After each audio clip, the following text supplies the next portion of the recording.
Kwa kitendo ambacho anakifanya Wema Sepetu, kitendo hiki hakifai kabisa kwenye jamii ambayo tunaishi nayo leo. Naongea hivi kutokana na mawazo ya wanamitandao ambayo wameweza kuyatoa. Yes, historia iko hivi. Kama unakumbuka hapo Jumamosi, Wema Sepetu alitoa taarifa kwamba mbwa wake amefariki. Mbwa huyo alikuwa anaitwa Manunu, amekaa naye ndani ya miaka 6. Akadai kwamba mbwa huyo alikuwa ni mnyama ambaye alikuwa anamfariji kwa kila jambo, alikuwa anakaa naye, alikuwa anaenda naye kila sehemu.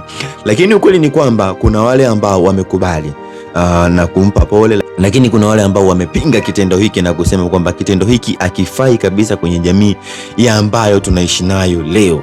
Kweli taarifa ilitolewa kwamba mbwa wa Wema Sepetu amekufa. Tukaanza kuona kabisa kwamba mitandao ya kijamii imechafukwa na kuanza kutoa hizi taarifa, lakini hadi baadhi ya mastaa tukao tunawaona pale wanaenda nyumbani kwa Wema Sepetu na kwenda kutoa pole. Lakini tofauti na pole, kuna wale ambao wamecomment ujumbe mzito wa kumpa pole Wema Sepetu, lakini kuna wale ambao wamepinga kitendo hichi na kusema kabisa kitendo hiki hakifai kabisa kwenye maisha ambayo tunaishi nayo sasa hivi, ya kuja kutuambia kwamba eti mbwa wako amefariki na tuanze kukuchangia lambi. Unaona, nitajaribu kupitia baadhi ya maoni ya watu ambao wametuma maoni ya kupinga kitu kama hiki na kusema kwamba hakifai kwenye jamii ambayo tunaishi nayo kabisa. Kuna mtu wa kwanza hapa anaitwa Official Manono. Yeye amesema kwamba kuna mtu kasema kifo cha Manunu kinachekesha kama wewe sio Whozu. Unaona, hapa alikuwa anamwambia Whozu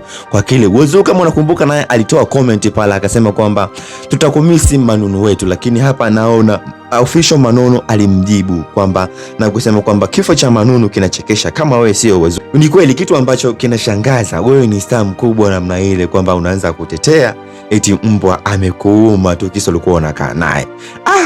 Basi tuachane na huyo. Lakini kuna mwingine wewe hapa ambaye anaitwa Njabu. Yeye amesema kwamba mimi sio malaika, lakini kwa hayo mapenzi na mbwa hayafai kabisa. Je, kuna watu wangapi ambao wanateseka? Kuna watoto yatima, umeshindwa kwenda kuchukua hata mtoto yatima ukakaa naye ili uweze kupata baraka za kutosha, sio kuanza kutoa machozi kwa ajili ya mbwa na unalia kwenye mitandao ya kijamii ukionyesha unalia. Huyu hapa ni mawazo yake, yeye ametoa mawazo juu ya hiki ambacho kinachoendelea. Mwingine huyu hapa amecomment na kuchekesha kidogo, sema kwamba cha kushangaza Manunu ana trend kuliko hata clip ya Annie Okello. Hii nchi bana. Kosa vyote lakini usikose bando aisee. Yakaishia hapo tu akacheka. Mwanafamilia, langu jina ni Clanson JM, lakini kama unakubali uchambuzi wangu naomba unisaidie kusubscribe na kuwa mwanafamilia. Nataka nikuulize hiki kitu umekipokea vipi kwenye mitandao ya kijamii? Licha ya kukaa vizuri na wanyama, lakini huwaga tunajua kwamba mnyama akifa basi mnamzika tu, kwamba sio lazima taarifa zitolewe, lambi zitolewe.